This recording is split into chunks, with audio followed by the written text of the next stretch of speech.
हाँ बेटा, what was discussed in the previous session?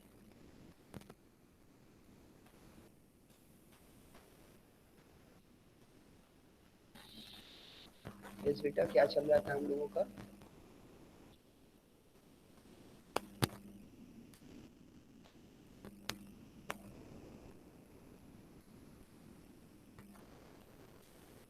Yes, जल्दी से बताइए।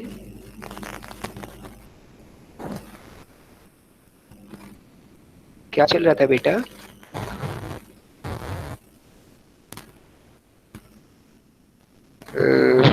I think sampling methods. Sampling methods. And among sampling, we have two types of basic criteria which on the sampling is divided. One is the random, second is the non-random. And we are just started the simple random techniques. What are the simple random techniques? इसमें भी हम लोगों ने discuss कर ली थी before the activity of reading. क्या discuss कर लिया था हम लोगों ने? द सिंपल रैंडम टेक्निक के मेथड्स, जैसे lottery, random numbers, then the Tippett formula, Fisher and Yates, Kendall table, Rand Corporation, ये कुछ डिस्कस हो गए थे। एंड फर्दर आपको कुछ लिखा दिए गए थे जिन पे फर्दर डिस्कशन होना है। तो उनको हम लोग आज स्टार्ट करते हैं, the stratified random sampling. In the case of stratified random sampling, how it is being performed? Stratified random sampling means uh, you are going to create the stratum, then picking out the samples in such stratum. अब ये स्टार्टा क्या है? Strata means if you have a population of such a nature which is homogeneous in large, but there is heterogeneity between some groups, or on the basis of it, such heterogeneity, such population can be divided into the groups or the subgroups. जैसे कि अगर आप इस पे काम कर रहे हो कि उत्तर प्रदेश में आम की पैदावार या आम एक कॉमन ग्रुप है, लेकिन अब इसमें भी हेट्रोजेनिटी बन जाएगी कि किस किस एरिया या किस किस रेट में कहाँ कहाँ पर कैसे हो रहे हैं। तो ये एक हेट्रोजेनिटी इफेक्ट है। किसी एरिया में आम ज्यादा होता है, किसी में कम होता है, कहीं पर कोई क्वालिटी है, कहीं पर दूसरी कोई क्वालिटी है। तो all these are the heterogeneity means the complexity in your population. Simplicity क्या है कि आम की बात हो रही है। क्लियर है ये बात? तो when we divide our population into the different strata, in strata में जब हम अपनी पॉपुलेशन को पहले बांटे, अगर हम रैंडम पिक करेंगे तो हो सकता है रैंडम में आपके किसी एरिया के ही ज्यादा रिप्रेजेंटेशन आ जाए, किसी एरिया के कम रिप्रेजेंटेशन आए, तो टोटल पॉपुलेशन हमारी प्रॉपरली एड्रेस ना हो पाए। अगर टोटल पॉपुलेशन हमारी प्रॉपरली एड्रेस नहीं हो पाती है, then what is going to happen? देन हमारे साथ क्या होने वाला है कि आप जो भी काम कर रहे हो, the selection of the sample is not as such appropriate as it may be for the purpose of study. Clear हो रही है ये बात? कि हमारा ग्रुप अगर ऐसा है कि इसमें कई सारे अगर हमारा जो टोटल पॉपुलेशन का area of working regarding the stats में कई अगर ग्रुप्स बन सकते हैं, तो मानी बात है कि उन ग्रुप्स के अंदर जो प्रॉपर्टीज हैं वो भी डिफरेंट डिफरेंट होगी। अगर हमने रैंडम सिलेक्शन किया तो हो सकता है किसी ग्रुप में से ज्यादा लोग सिलेक्ट हो जाएं, किसी ग्रुप में से कम सिलेक्ट हो जाएं, तो the total reflection of the population is not to be catered in the sample we have taken, and we are further studying on the samples. The result of samples we are going to just determine that these results are of the total population. So for the accuracy of such samples we try to make the startup. Startup मतलब उनको groups में बांटना।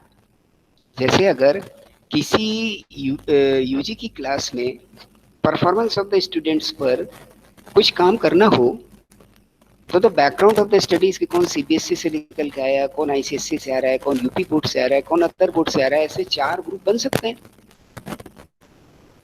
हर तरीके के boards में कुछ न कुछ स्पेशलिटीज हैं अपनी और कुछ न कुछ उसके ड्रॉबैक्स हैं। इनका इफेक्ट उन स्टूडेंट्स की परफॉर्मेंस पर, उनकी वर्किंग पर दिखेगा ही दिखेगा। क्लियर हो रही है बात? If the study is of such nature और इनकी हमको इन ग्रुप पे काम करना पड़ जाए तो ये 4 ग्रुप तो हम बना ही सकते हैं किसी भी यूजी की क्लास में कि आप किस बैकग्राउंड से आ रहे हो। तो जैसे ही ये हमारे 4 ग्रुप बने तो इनको हम क्या बोल सकते हैं? स्टार्टम। अगर एक यूजी की क्लास को पिक किया जाए और उसकी स्ट्रेंथ 60 है तो आप ये देखोगे कि अब उसमें अगर ये 4 ग्रुप बन गए तो हो सकता है किसी में 20 आए, तो किसी में 15 भी आए, तो किसी में 25 भी आ जाएंगे। तो ऐसे करके वो 60 की गिनती पूरी हो गई। लेकिन अब इन 4 ग्रुप में हमने जो हिट्रोजिनिटी थी कि जो अलग अलग बैकग्राउंड से आ रहे थे इंटर की, उसमें इन ग्रुप को डिवाइड कर लिया है। अगर इसमें से इन ग्रुप को डिवाइड कर लिया है तो अब इन ग्रुप के अंदर से हम रैंडम सैंपलिंग कर लेंगे। तो अब जो हमारे सैंपल्स होंगे रैंडम, अब वहां पे हम रैंडम सैंपलिंग करेंगे। ग्रुप तो बनाएंगे हम किसी बेसिस पे, ध्यान रखिएगा। ग्रुप किस पे बनेंगे? कॉमनलिटी क्या है, नॉर्मल फीचर क्या है कि हवारू पॉपुलेशन में सारे के सारे स्टूडेंट हैं, this is the common feature. दूसरी सिमिलैरिटी क्या है कि सारे के सारे यूजी के स्टूडेंट हैं, ये तो कॉमन बात हो गई, means the homogeneous. Now what is the heterogeneity कि उनके बीच में कॉम्प्लेक्सिटी क्या है। तो कॉम्प्लेक्सिटी में अगर हमने इस बेसिस को चूज किया, their background of the studies, तो आपके मोटा मोटी 4 ग्रुप तो बन ही रहे हैं सिंपली। सीबीएसई, आईसीएसई, हमारा अपना अगर यूपी है तो यूपी बोर्ड और एक अदर बोर्ड। किसी और स्टेट का बच्चा है यहाँ आ गया और अपनी स्टेट से उसने पास आउट किया है, देन द अदर बोर्ड। 4 तो ग्रुप बन गए और ये 4 ग्रुप को हम क्या बोलेंगे? द 4 स्टार्टम्स। और इस काम को क्या बोलेंगे? स्टार्टिफिकेशन। ध्यान से सुनते जाइएगा। स्टार्टिफिकेशन, ये हमने क्या किया? स्टार्टिफिकेशन क्या क्रिएट किया? स्टार्टास। ठीक। अब इन स्टार्टास में से हम अपने सैंपल पिक करेंगे। समझ आता जा रहा है? अब जो अगर हमको मान लो 4 सैंपल बनाने हैं तो हर ग्रुप से हम लोगों को रेंडमली चूज करेंगे। Then we can say the sample we have taken is represented almost whole population because we have catered the differences basis also and selected the peoples of all divisions। सारी जगह के लोगों को हमने मौका दिया और उनको लिया है। Are you getting? This is the way for the stratified sampling। बात समझ आ रही है आपको कि आप कोई भी किसी भी तरीके का केस हो उसको बांटिए अगर बढ़ सकता है तो, अगर बढ़ जाता है फिर उसके बाद उसमें से रैंडम पिक करिए आप एक सैंपल बनाने के लिए। मतलब एक सैंपल में अब सीबीएसई बोर्ड का भी बच्चा होगा, आईसीएसई बोर्ड का भी बच्चा होगा, यूपी बोर्ड का भी बच्चा होगा और अदर बोर्ड का भी बच्चा होगा। चारों ग्रुप से लेंगे और एक सैंपल बनाएंगे, फिर ऐसे ही लेंगे। तो अब जब ये सैंपल हम बनाने जा रहे हैं तो हम इस पे तो श्योर हो गए कि अब भाई हर ग्रुप के बच्चों को रिप्रेजेंटेशन मिल गया। तो अब ये कैसे कैसे बन सकता है? By equal allocation. ध्यान से सुनिएगा। अब हम लोग सैंपल बनाने की ओर आगे बढ़ रहे हैं। हमने ग्रुप को स्टार्टिफाई कर लिया, अब हम सैंपल बनाने की ओर आगे बढ़ रहे हैं। तो बाई द इक्वल एलोकेशन हम हर ग्रुप से, अगर हमें मान लीजिए ये 4 ग्रुप बने अपने एग्जाम्पल के हिसाब से और हमें एक ग्रुप से 16 बच्चे लेने हैं, तो सैंपल अगर हमारा 16 का तो हर ग्रुप से हम 4-4 बच्चे ले लें। That is the equal allocation. Clear? लिखते जाइएगा। Second, proportional allocation. Because I have the number of the representation of such group into the total population। अगर हमारी टोटल पॉपुलेशन 60 की है और एक ग्रुप जो है वो बनता है 15 का, तो now I have the proportion. हमारे पास प्रोपोर्शन है कि इस ग्रुप का रिप्रेजेंटेशन कितना है? 1/4। ठीक, 15/60। तो हम जो सैंपल बनाए उसमें भी इस ग्रुप के लोगों को कितना रिप्रेजेंटेशन दें? 1/4। And this method is called proportional allocation regarding the preparing of sample. ठीक, बात समझ आती जा रही है? एक हम किस पे काम करा हमने पहले कि जो हमारे सैंपल का साइज है उसमें इक्वल इक्वल सबको ले लो। इससे मतलब मत रखो कि जो अपने स्टार्टर बनाए हैं उनमें कोई कम है कि क्या कोई ज्यादा है, इससे कोई मतलब नहीं, हर एक के इक्वल नंबर के लोग ले लो। लेकिन ये आपके स्टार्टर तो डिफरेंट एक बेस पे बने, तो इन बेसिस के हिसाब से इनकी फिगर भी बड़ी छोटी हो सकती है। आप अपनी क्लास में देख लीजिए, हो सकता है सबसे ज्यादा बच्चे सीबीएसई के निकल जाएं या यूपी बोर्ड के निकल जाएं या आईसीएसई के निकल जाएं, कोई इसको चैलेंज नहीं कर सकता कि सब इक्वल होंगे। तो इक्वल एलोकेशन को जब हम और मॉडिफाई करते हैं, then we proceed further toward the proportional allocation, कि अब वो प्रोपोर्शन हम निकालें किस चीज का, proportion of the group against the population. तो proportion of the group against population ये अगर हमने निकाल लिया तो इसी प्रोपोर्शन में हम सैंपल साइज में उनको रिप्रेजेंटेशन दें। तो अगर हम 16 का सैंपल साइज बना रहे हैं और किसी ग्रुप का अगर 15 का ग्रुप बनता है आउट ऑफ 60 मीन्स 1/4, तो अगर हम 16 का ग्रुप बना रहे हैं तो उसमें भी इनको कितना रिप्रेजेंटेशन दें, 1/4, मतलब 4 लोग लें इनके यहाँ के। अगर दूसरा कोई ग्रुप है वो बनता है 20 का, तो उसका रिप्रेजेंटेशन कितना है, 1/3। और हम अगर 16 का ग्रुप बना रहे हैं तो 1/3 यानी 5 या 6 के बीच का कोई फिगर आती है तो 5 या 6 राउंड ऑफ करके हम ले सकते हैं। बात समझ आती जा रही है? This is called the proportional allocation in terms of sample size strata बनाने के बाद। ये तो 2 मेथड हो गए। तीसरा ऑप्टिमम। अभी जो ऑप्टिमम है ये कैसे फाइंड आउट होगा? इक्वल एलोकेशन आपको अच्छे से समझ आ गया, प्रोपोर्शन एलोकेशन भी अच्छे से समझ में आ गया। अब ये जो पूरे प्रोपोर्शन है इनका प्रोडक्ट और उसका स्क्वायर रूट ऑफ वेरिएंस, इससे निकाला जाएगा आपका ऑप्टिमम एलोकेशन। ये जो प्रोपोर्शंस हैं इनका प्रोडक्ट और उनका वेरिएशन, वेरिएशन कैसे मिलेगा आपको? कोई आपके लिए मीन वैल्यू होनी चाहिए या उनके बीच का डिफरेंस, इसका स्क्वायर करिए आप, that is the square root लीजिए उनका, तो दैट इज द वेरिएशन का स्क्वायर रूट। इससे आपको मिलेगा ऑप्टिमम एलोकेशन। पता आपको ये वर्ड जरूर होने चाहिए, केवल इसके लिए ये मैंने डिस्कस किया आपके साथ। तो stratified sampling is also a random sampling. जब भी हम इसमें से, रैंडम क्यों है ये, कि जब भी हम इसमें से सैंपल का कोई यूनिट पिक करेंगे सैंपल के लिए तो उसको रैंडम करेंगे। ठीक, वहां पे कोई हम चूज पिक नहीं करेंगे कि हम इन भाई साहब को लेंगे, इन भाई साहब को नहीं लेंगे, या इसको लेंगे हम इसको नहीं लेंगे, ऐसा कुछ भी नहीं करेंगे। That is why it is random. लेकिन सबको रिप्रेजेंटेशन अच्छा सा मिल जाए, इसके लिए कई लोग इस स्ट्रैटिफाइड सैंपलिंग को इस्तेमाल करते हैं। अपनी पूरी पॉपुलेशन को बांटते हैं in the different strata on that basis.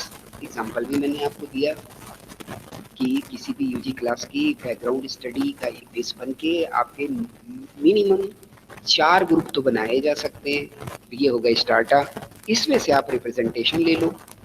उसके भी आपको 3 मेथड डिस्कस हो गए, one is the equal, second is the proportional, third is the optimal. इस तरीके से कुछ काम हम लोग का स्ट्रैटिफाइड रैंडम सैंपलिंग में होता है। तो is there any doubt regarding the stratified sampling? बच्चों रिस्पॉन्स देते रहोगे तो मुझे बड़ा अच्छा लगेगा और फर्दर हम आगे चल सकते हैं। And so many of you are having so good capabilities which I have seen yesterday. तो आप रिस्पॉन्स देने में कंजूसी मत करिएगा, मुझे पता है आप सब क्षमतावान हैं। Yes, is it clear? बोल के या आप चैट पे डाल के कैसे भी रिस्पॉन्स दे सकते हैं, तो फर्दर हम लोग आगे बढ़ जाएंगे। And if there is any query then raise it. Okay, now it is clear. तब इसके एडवांटेज क्या है स्ट्रैटिफाइड के? स्ट्रैटिफाइड के एडवांटेज ये हैं कि ये आपको क्या करता है, आपके लिए एस्टिमेट को यानी अंदाजे को लगाने में आसानी करता है, छोटा कर देता है। क्रॉस सेक्शन पॉपुलेशन को हम लोग एड्रेस कर पाते हैं, क्योंकि ये सेक्शन क्यों बन गए, because it is on the different basis, तो उसको भी आप प्रॉपरली एड्रेस कर पाते हो। ठीक, आइडेंटिफाई कर पाते हो हिट्रोजेनिटी को, उसको एंटरटेन कर पाते हो, और एरर्स के चांस कम हो जाते हैं। यानी नॉन सैम्पलिंग में एरर्स के चांस कम हो जाते हैं। अगर हम केवल रैंडम पिक कर रहे होते तो हो सकता है कि किसी ग्रुप से 6 आ जाते, तो हो सकता है किसी ग्रुप से 8 आ जाते, तो कोई बड़ा ग्रुप है उससे को 3 ही आ पाते। हम तो रैंडम पिक कर रहे हैं, ठीक, तो उस चांसेस को भी हम रिड्यूस करते हैं। और स्टैट्स में एक बात आप ध्यान रखिएगा, there is a big difference between the errors and mistake. ये किसी नेक्स्ट सेशन में डिस्कस करेंगे हम लोग आज के सेशन में नहीं करेंगे, मैनी फर्दर सेशंस, ठीक। तो एरर जो है वो रिड्यूस होती है, ठीक है। और इसके इसमें डिसएडवांटेज क्या हो सकते हैं आपके लिए, कि जो आप बेस बना रहे हो सकता है उसमें आपकी कुछ अपनी सोच शामिल हो जाए, आप बायस हो जाओ, डिफिकल्टी हो आपको बेसिस बनाने में या उसके आधार पर बांटने में, या आपने जो बेस बनाया वो सूटेबल नहीं है। क्लियर, ऐसे कई कारण हो सकते हैं। तो प्रिकॉशन क्या होना चाहिए, जहां पर आपके लिए डिसएडवांटेज है उनको दूर करना प्रिकॉशन होना चाहिए, कि आप जब स्टार्टअप बनाएं तो पूरा पूरा ध्यान दें कि पूरी पॉपुलेशन उसमें अच्छे से पड़ गई है, और जो आपका स्टार्टा है इसका साइज बहुत बड़ा नहीं होना चाहिए। अगर स्टार्टा ही अपने आप में बहुत बड़ा है, इसका मतलब बहुत ज़्यादा डिफरेंस नहीं है आपकी पॉपुलेशन में, कि वो बहुत बड़ा स्टेक तो कवर ही कर ले रहा है एक ही स्टार्टा, ठीक। तो ये सारी बातें आपको ध्यान रखनी चाहिए। और जो आपने स्टार्टा बनाया इसके बीच में पूरी होमोजेनिटी होनी ही चाहिए, उसके बीच में ज़्यादा सब ग्रुप क्रिएट नहीं हो रहे हो। अगर उसके बीच में सब ग्रुप क्रिएट हो रहे हैं एक स्टार्टअप के बीच में, तो आपको नए स्टार्टअप बना लेने चाहिए। उतने ज़्यादा स्टार्टअप बनाइए जितनी ज़्यादा सिमिलैरिटी आपको दिखती जाए। तो स्टार्टअप कई सारे बेसिस पे बन सकते हैं, ज्योग्राफिकल बेसिस पे बन सकते हैं, ठीक, रीजन के बेस पे बन सकते हैं, एडमिनिस्ट्रेटिव ग्रुपिंग के बेसिस पे बन सकते हैं, सो मैनी बेसिस, ठीक है। कुछ बात ये क्लियर हो गई होगी। अब हम लोग अपना नेक्स्ट टॉपिक, इसका जो अगला पॉइंट है वो ले लेते हैं, that is the systematic sampling. Now what is this systematic sampling. तो ये जो सिस्टमैटिक सैम्पलिंग है ये बड़ा एक सिस्टम की बात हो रही है। तो इसमें क्या क्या सिस्टम अप्लाई हो जाएगा बेटा, कि ये जो भी आपकी जितनी भी कलेक्टेड डाटा है इसको एक सिस्टम से आप अरेंज करो। फर्स्ट द अरेंजमेंट मीन्स आपके लिए अरेंजमेंट कब होता है, because data in the numbers. तो आपके लिए अरेंजमेंट क्या होता है कि किसी भी चीज को हम in the number form arrange कर दें, 1 2 3 4 5 6 7 8 9 10 ऐसे कुछ नंबर देके उनको अरेंज कर दें, टोकन दे दें हर एक अपनी यूनिट को, ठीक। तो नंबर के हिसाब से आप उनको अरेंज कर दीजिए, 1 2 3 4 5 6 7 8 9 10 जो भी करना है आपको कर दीजिए। उसके बाद the total number of population if is the capital N, लिखते रहिएगा, क्योंकि capital N is always the total of the whole frequency. तो जितनी आपके पास units I in the population में, अगर उसके टोटल को हम लोग कैपिटल एन मानते हैं तो उसको डिवाइड कर दीजिए। किससे डिवाइड कर दीजिए, एक कोई नंबर आप जनरेट कर लीजिए खुद, क्योंकि अब आपको नहीं पता कि जो हमने ये 1 2 3 4 7 100 200 और 1000 की लाइन लगाई इसमें कौन सा यूनिट कहाँ पे है, ये आपको नहीं पता।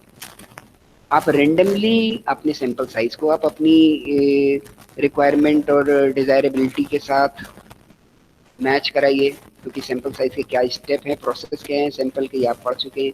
क्या डिजायर लेवल ऑफ एक्यूरेसी आपको चाहिए, whatever the money and time constant you have, इन सब के हिसाब से आपको सैंपल के डिजाइन या सैंपलिंग के साइज फाइनल बनाने ना। तो ये सारा ध्यान में रखते हुए आप कोई एक नंबर ले लीजिए, 10 11 12 7 8, उससे आप उसको डिवाइड करा दीजिए। और आपने डिवाइड कराया तो जैसे आपके पास 100 की पॉपुलेशन है, आपने डिवाइड करा दिया 10 से, तो क्या हो गया कि हर 10 नंबर के बाद जो यूनिट प्लेस हो रही होगी उसको आप पिक कर लोगे। इसका मतलब ये हो गया, अगर आपको 10 का सैंपल बनाना है और 100 की पॉपुलेशन है तो आप 10 से डिवाइड करा दीजिए कि हमारा सैंपल साइज 10 का रहेगा भाई। अच्छा, नंबर कितने हैं आपके पास टोटल पॉपुलेशन में, 100, तो इससे डिवाइड करा दीजिए 10 से। तो अगर आपने पहला पिक कर लिया तो फिर अगला कौन सा पिक होगा, 1 + 10, फिर अगला कौन सा पिक होगा, जो आपका 1 + 10 आया उसमें +10, फिर अगला कौन सा पिक होगा उसमें +10, मतलब पहला 11वां 21वां 31वां 41वां 51वां 61 71 81 91। Clear? This is the systematic method of sampling. ये भी बेटा रैंडम है, ये मत समझिएगा कि अब इसमें से हम जो है वो सिलेक्टेड सिलेक्शन कर रहे हैं। No, because you did not know what number is assigned to the units of the population. वो तो आपने अरेंज कर दिया और उनको एक नंबर दे दिया है केवल। अब आपको नहीं पता है कि कौन सा यूनिट कहाँ है, और आपको ये भी नहीं पता कि हम किससे डिवाइड करने जा रहे हैं। रेंडमली किसी भी नंबर से आपने डिवाइड कर देना है अपनी पॉपुलेशन को एज पर द रिक्वायरमेंट। और जैसे आपने डिवाइड किया तो आपको वो पता चल जाएगा कि what is your picking, what is your picking number. आपको कहाँ कहाँ से वो पिक करना है, पिकिंग पॉइंट कहाँ पे है आपका, 21 यूनिट को आप पिक करने वाले हो। अगर आपने सेकेंड यूनिट उठाई तो फिर 12वीं 22वीं, थर्ड उठाई तो 13वीं 23वीं, इस तरीके से आप आगे चलेंगे अप टू द 100। ऐसे आपका सैंपल साइज बनेगा, and this method is called the method of systematic sampling. तो आपका जो बड़ा एन है that is the total of population divided by the small N. Small N क्या है, आपका सैंपल का साइज है, जितना बड़ा सैंपल आपको रखना है। तो जैसे ही आप उसको उससे डिवाइड करोगे तो आपको क्या मिल जाएगा, द के बोलते हैं इसको। के वो सिंपल यूनिट है जो हर एक के बाद पिक हो जाएगी।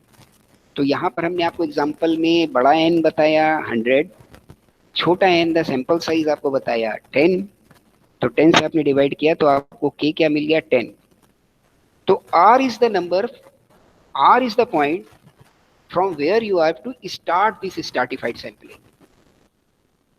ठीक, सिंपल टर्म्स में आपको बता चुका हूं। अब इसके एन आर और के ये आप जान लीजिए। आर वो है जहां से आपने रेंडमली काम स्टार्ट किया, जैसे आपने 2 से स्टार्ट किया तो अगला आपका क्या हो जाएगा, पहली तो फिगर क्या हो गई आर, दैट इज द 2। दूसरी क्या हो जाएगी R plus K is the divisible value of capital N divide by the small N.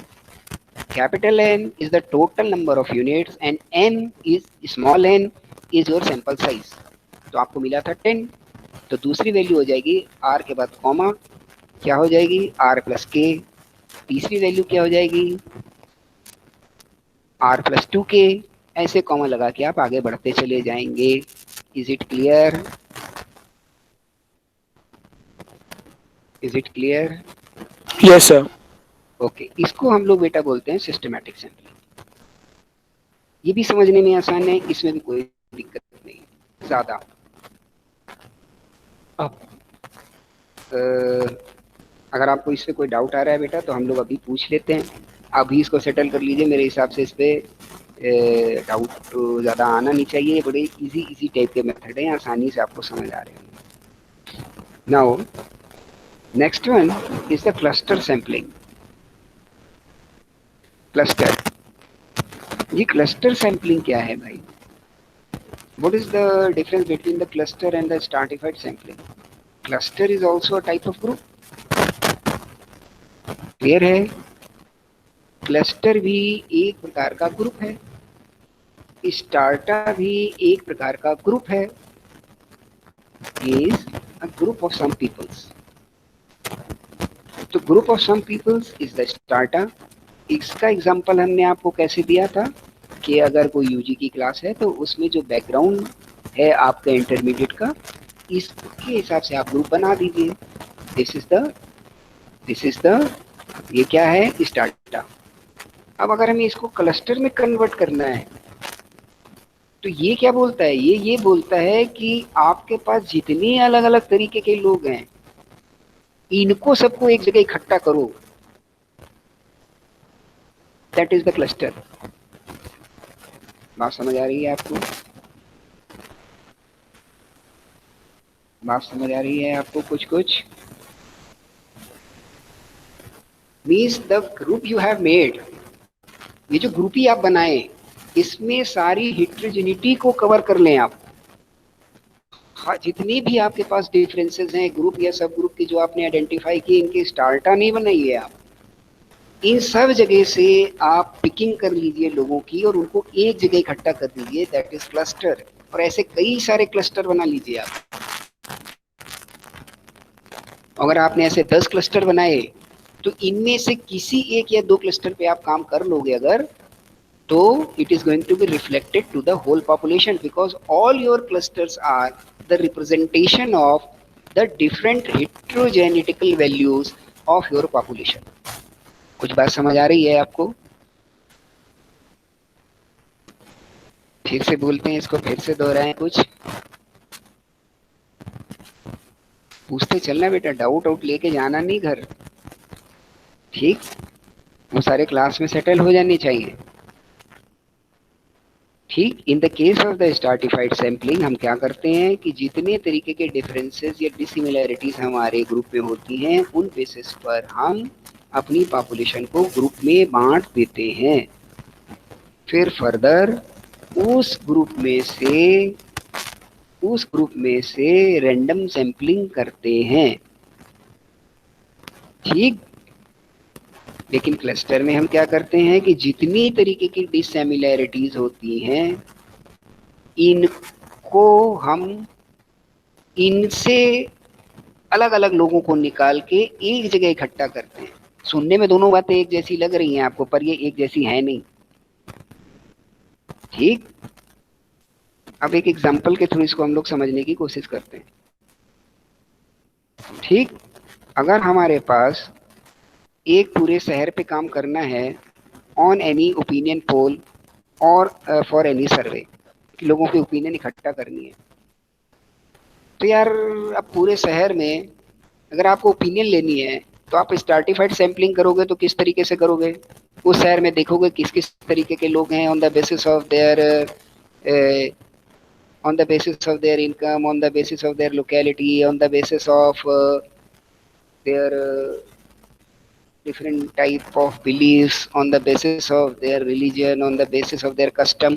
पहले तो इन ग्रुप्स में बांटोगे, फिर उसमें से लोगों को लोगे, तो ये तो हो गई स्ट्रैटिफाइड सैंपलिंग। अब अगर हमें क्लस्टर बनाना है तो हम क्या करेंगे, पूरे शहर को ही हमने उठा के बांट दिया 100 भागों में, क्योंकि शहर में ये तो फिक्स है कि कहीं पर भी हर तरीके के लोग रह रहे हैं, और उस लोकेलिटी में या जो हमने 100 क्लस्टर बनाए उसमें छांट रहे हैं हम कि कौन कौन से ग्रुप, कौन कौन से सब ग्रुप बिलोंग करते हैं, उनके सबके एक एक दो दो लोग ले लिए। तो ऐसे हमने कई सारे क्लस्टर बना दिए एक ही सिटी में, और जब हमने ये क्लस्टर्स बनाए तो ये ऑलमोस्ट सारे क्लस्टर लगभग एक जैसे बनेंगे।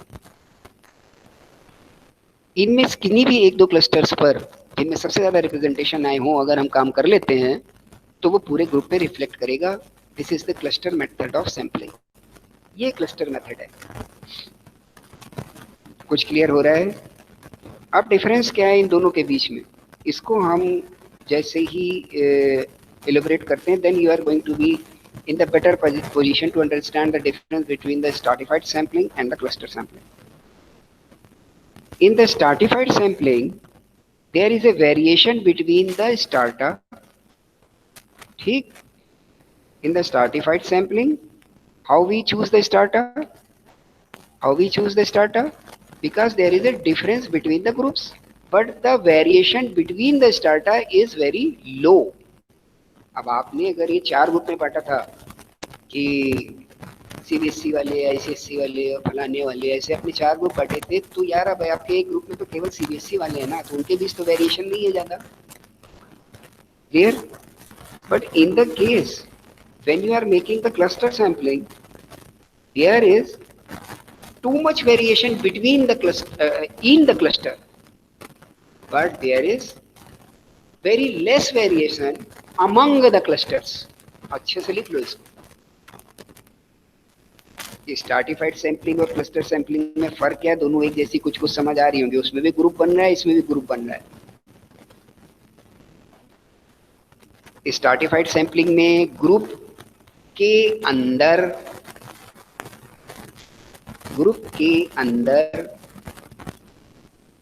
वेरिएशन बहुत कम होता है और अमंग ग्रुप्स वेरिएशन बहुत ज्यादा होता है। जैसे अब आपके 4 बैकग्राउंड के ग्रुप बन रहे हैं तो बहुत बड़ा वेरिएशन है, एक सीबीएसई का, एक आईसीएसई का, एक कहीं और का, एक कहीं और का। ठीक, अमंग द ग्रुप्स वेरिएशन बहुत ज्यादा होता है, लेकिन ग्रुप के अंदर वेरिएंस बहुत लो होता है। बट इन द क्लस्टर्स क्या होता है कि ये जो क्लस्टर के रूप में आपने ग्रुप बनाया है इसके अंदर वेरिएंस बहुत हाई होता है, क्योंकि आपने तो खुद ही 4 जगह के बंदे लिए हुए हैं उसमें अलग अलग, तो ग्रुप के अंदर का वेरिएंस बहुत हाई होता है। लेकिन अगर आपने ऐसे 10 ग्रुप बना रखे हैं तो उनके बीच में वेरिएंस बहुत लो होता है, कारण कि हर ग्रुप तो ऐसे ही रिप्रेजेंटेशन से बना है जिसमें आपने हर तरीके के जो वैरायटी है आपकी पॉपुलेशन की उसको कवर अप किया है। Is it clear? Is it clear?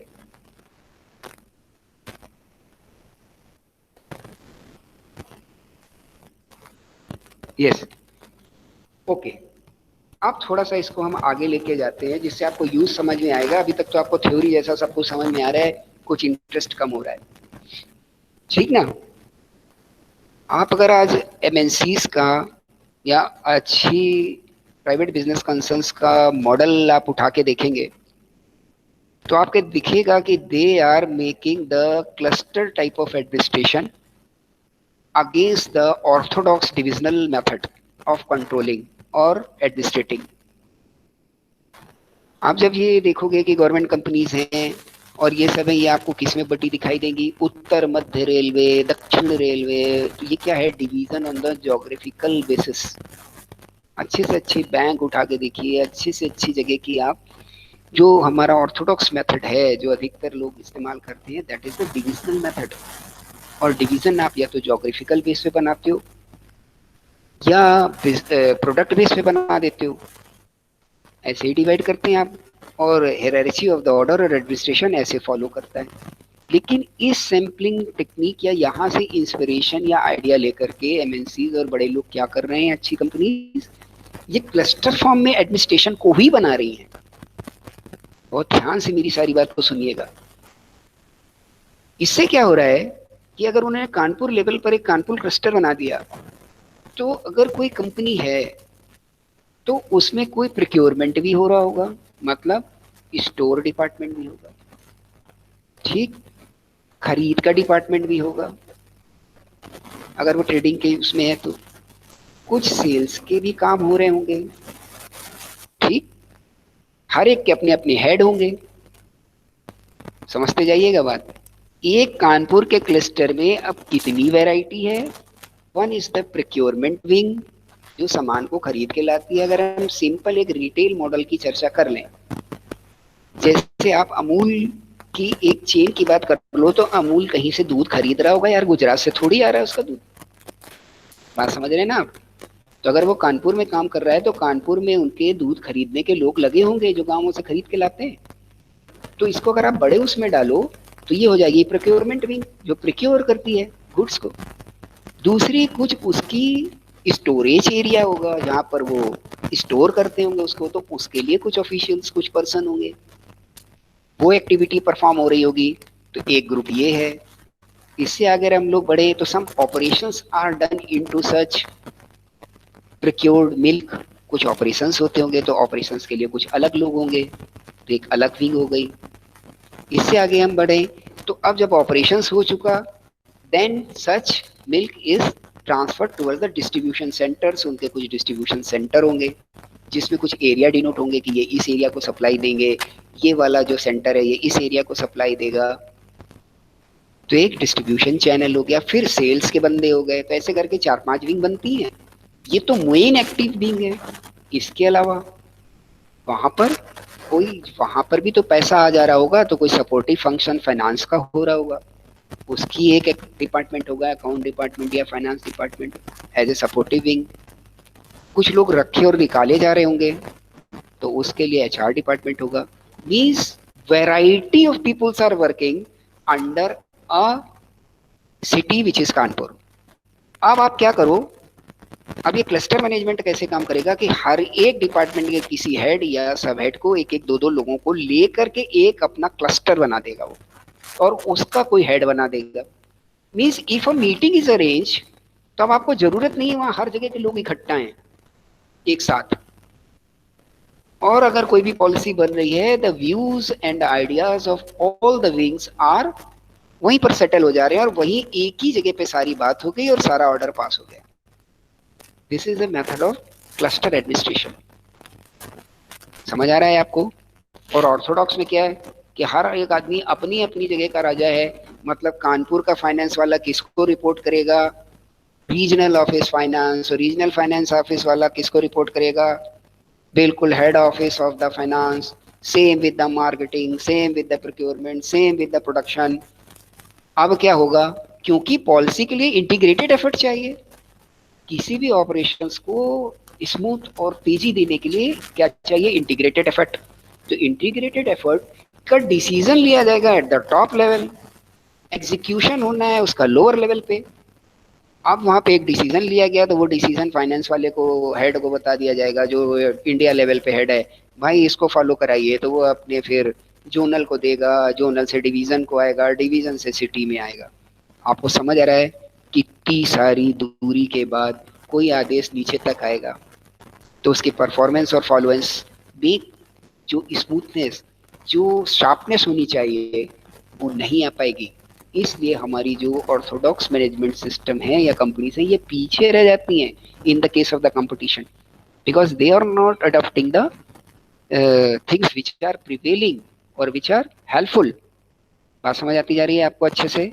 तो हम लोग किसकी बात कर रहे थे? क्लस्टर की। उसको समझाने के लिए एग्जांपल हमने आपको दिया कि how these companies are using after inspiration taken from this cluster sampling. ये क्लस्टर सैंपलिंग नहीं है, लेकिन क्लस्टर सैंपलिंग के एग्जाम्पल से इंस्पिरेशन लेके उन्होंने अपने आप को ऐसे मॉडिफाई कर लिया। आप किसी भी अच्छी कंपनी का एक जरा एडमिनिस्ट्रेशन फ्लो आप उठा के देखिए, आपको मिलेंगे क्लस्टर्स। और अगर उन्होंने यूपी में अपने 10 क्लस्टर या 20 क्लस्टर बनाए हैं तो यूपी के लिए किसी भी 2 क्लस्टर से वो उठाएंगे और उसको सर्च करके नई पॉलिसी बना देंगे फॉर द होल यूपी। क्योंकि हर एक क्लस्टर में हर एक का रिप्रेजेंटेशन है और मोर और लेस एक ही जैसा परफॉर्म करेगा वो। बात समझ आती जा रही है?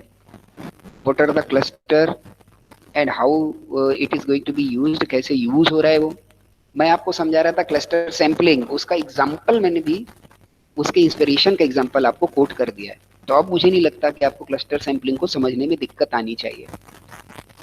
इज देयर एनी इशू बेटा? कुछ बात छूट रही है या कुछ और आप पूछना चाहते हैं इसमें, इन द क्लस्टर सैंपलिंग?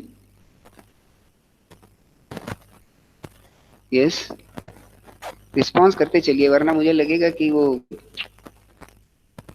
गड़बड़ हो रही है। Yes, you can put a chat also, yes or no. Is there any doubt? You can write it, or you can just write it's okay, or there is no doubt, whatever. Is there any doubt? No. सारे लोग चलो यार साथ में, ठीक है? Okay, तो cluster हो गई आपके साथ, सिस्टमैटिक हो गई और स्टार्टिफाइड हो गई। तो कभी भी स्टार्टिफाइड और क्लस्टर में कंफ्यूज मत होइएगा, ठीक? दोनों के बीच में एक बहुत बड़ा फर्क है, वो फर्क भी मैंने आपके साथ डिस्कस कर दिया है। Now the multi stage. Multi stage sampling क्या है कि ये जो आपने क्लस्टर्स बना लिए, ठीक है ना, या जो भी आपने स्टार्टअप बना लिए, और हमारे स्टडी का पीरियड मान लेते हैं हम 6 महीने है, और हम किसी कंपनी की सेल के ऊपर काम कर रहे हैं, वहां का डेटा है। तो यार कई तरीके के इश्यूज हो सकते हैं। कोई बिजनेस वाला बोलेगा यार इन 2 महीनों में मेरा सामान ज्यादा बिकता है क्योंकि इसमें कुछ सीजनल टच है, इन 2 महीने में कम बिकता है, या फेस्टिव सीजन पे ज्यादा बिकता है। कुछ ऐसे इश्यूज हो सकते हैं ना। या जब ये दूसरा ये वाला प्रोडक्ट लॉन्च हो जाता है तो मेरा ये वाला ज्यादा बिकता है या कम बिकता है, व्हाटएवर द रीजंस। तो बेहतर एक और इससे फर्दर हम लोग एडवांसमेंट ऑफ द सैंपलिंग में बढ़ते कि we take the samples on the different stages. These stages can be defined in the terms of period, and such period can be attributed on different basis. समझ आती जा रही है बात? कई तरीके के बेसिस पर इन पीरियड्स को डिसाइड किया जा सकता है, और ये पीरियड्स आपके लिए किसका काम करेंगे? स्टेज का। तो अगर हमें पूरे साल का डेटा कलेक्ट करना है तो हम ये कर सकते हैं कि 2 महीने में एक बार कलेक्ट कर लिया, फिर उसके बाद 3 महीने में कलेक्ट कर लिया, फिर उसके बाद हर 3-3 महीने में करके 4 बार कलेक्ट कर लिया। तो जो वेरिएशन होगा पूरे साल का वो भी मुझे अलग अलग दिखाई देगा और बेहतर स्टडी हो पाएगी। हम कंपैरेटिव एनालिसिस भी कर पाएंगे on the basis of this multi stage sampling, कि हर स्टेज पर अगर हमने सैंपल लिया तो हमने पूरे अपने टेन्योर को रिप्रेजेंटेशन दिया in a better way. Are you agree? when my research or when my data collection is been of the large period, बड़े पीरियड के लिए है, तो हम इसको स्टेजेस में भी बांट सकते हैं। ठीक है, क्लियर हो रही है बात? अगर यही मेरा डेटा किसी मैन्युफैक्चरिंग कंपनी पर है उसका कलेक्शन, और मुझे ये देखना है the quality of the good produced, तो quality of the goods produce अगर हम केवल फिनिश गुड से देखने जाएंगे तो रिजल्ट तो वो भी देगी, पर उससे बेहतर हो कि हम we can take the data on the different stages. Raw material से प्रोसेसिंग 1 पे गया तो वहां तक क्वालिटी का वेरिएशन कितना क्रिएट हुआ, क्या up to the specified standard वहां से पास हो रही है, या अगर वहां पे डिस्क्रिपेंसी आ रही है तो what is the percentage. Again at the level 2, if level 2 in the activity, level 3 if level 3 in the activity, up to the end of such line when product is get to be converted as finished product। समझ आ रही है आपको बात को? This is the multi stage sampling. तो multi stage sampling में हम उन सारे एरियाज को रिप्रेजेंटेशन दे सकते हैं, और जब हम इन सारे एरियाज को रिप्रेजेंटेशन देंगे, what we are trying in the sampling, ultimately we are trying to reduce the errors. We are trying to reflect the representation in the up to the highest extent of the population। यही तो sampling में हम try कर रहे हैं। तो अगर मुझे फिनिश गुड में पता चलिए कि यार जो क्वालिटी है वो 20% डेटोरेट हो जाती है up to the standard we have made, तो हम तो इसी डेटा पे आगे काम कर जाएंगे। लेकिन अगर हम अंदर जाते हैं तो मुझे पता चलता है कि लेवल 1 का जो प्रोसेस है उसमें तो ये 98% परफॉर्म कर रहे हैं, लेवल 2 का जो प्रोसेस है उसमें 70% का है।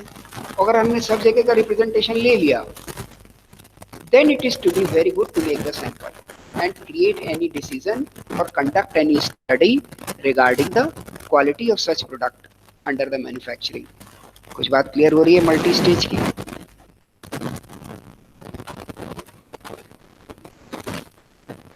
यस बेटा, have you got it? What is the multi-stage sampling?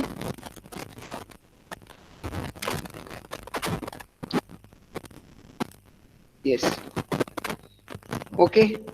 तो ये सारे कुछ मेथड्स थे जो कि हम लोगों के किस में आते हैं, रैंडम सैम्पलिंग में, रैंडम सैम्पलिंग में आते हैं।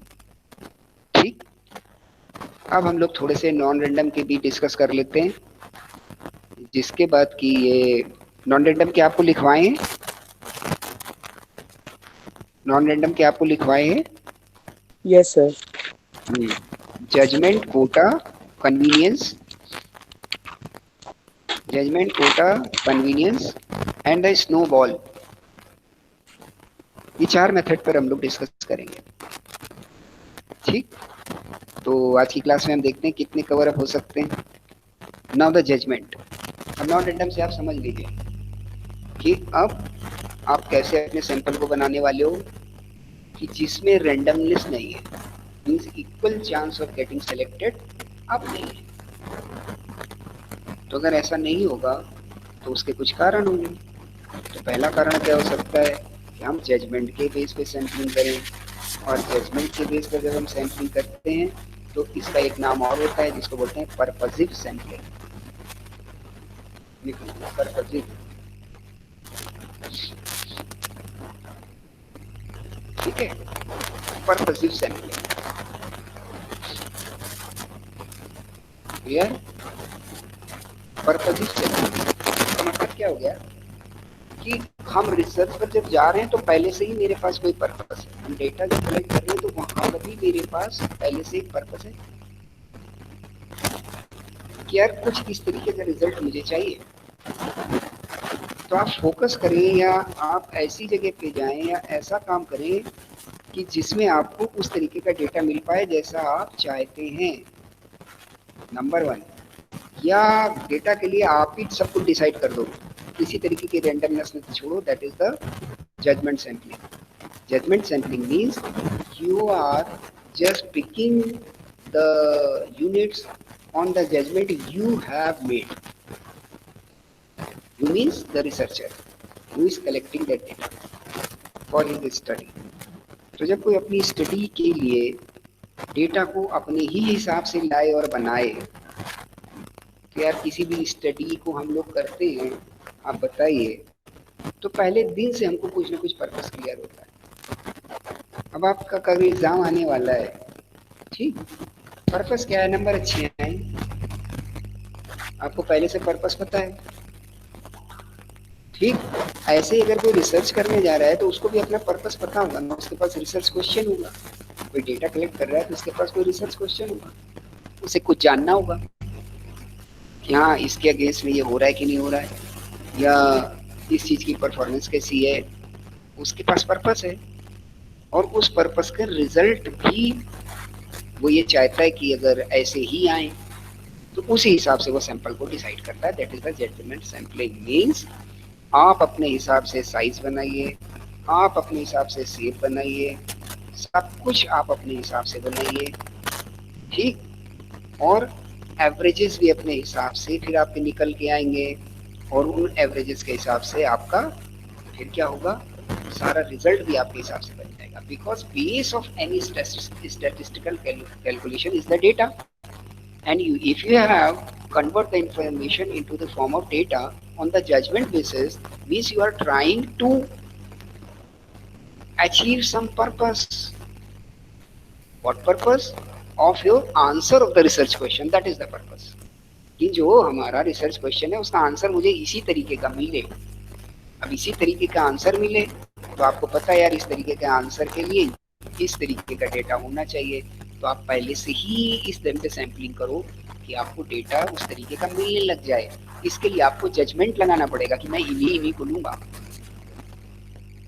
बात समझ आती जा रही है? मैं इन्हीं को लूंगा। जैसे किसी पार्टी के लिए ओपिनियन पोल हो,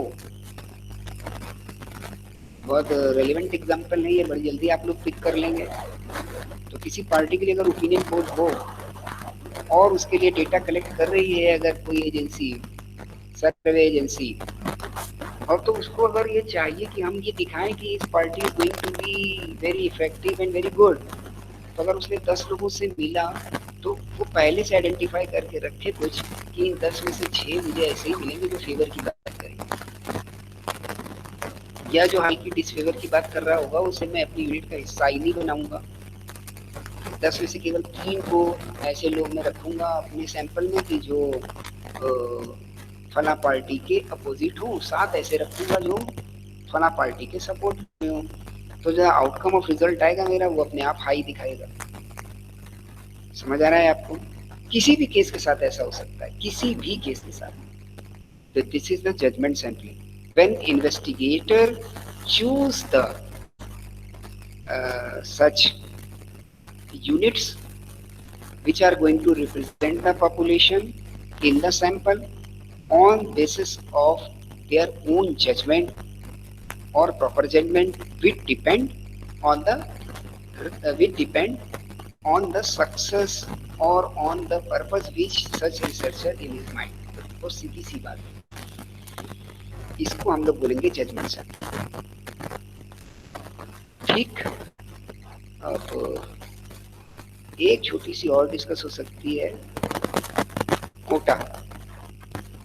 कोटा से कोटा मतलब बिल्कुल सीधा सीधा है कि आपने एक डिफाइन कर दिया नंबर में कि हम इतने इतने लोग ही लेने वाले हैं, तो मतलब बाकी को आप डायरेक्टली रिजेक्ट कर रहे हो कि हम आपको नहीं लेने वाले हैं।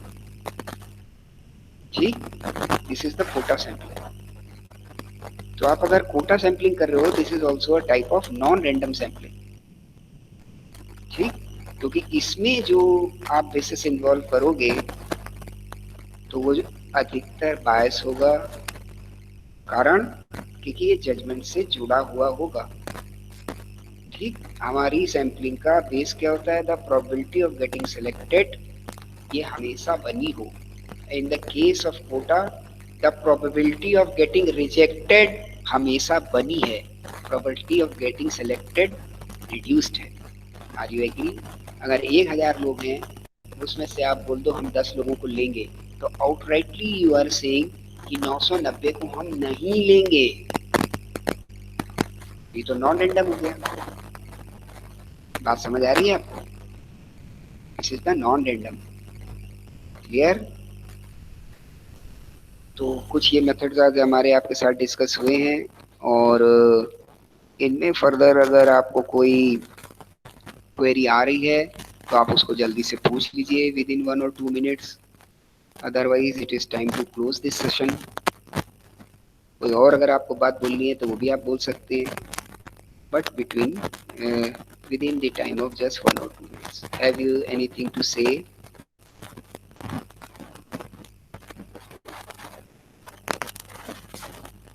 Have you any query regarding today's session, what we have discussed today? No, sir. Okay.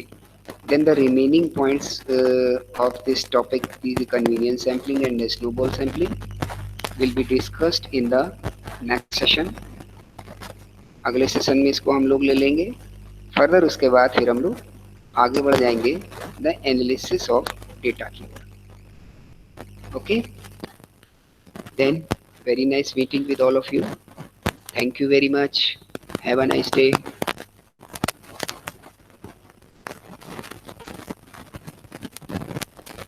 Thank you बच्चों।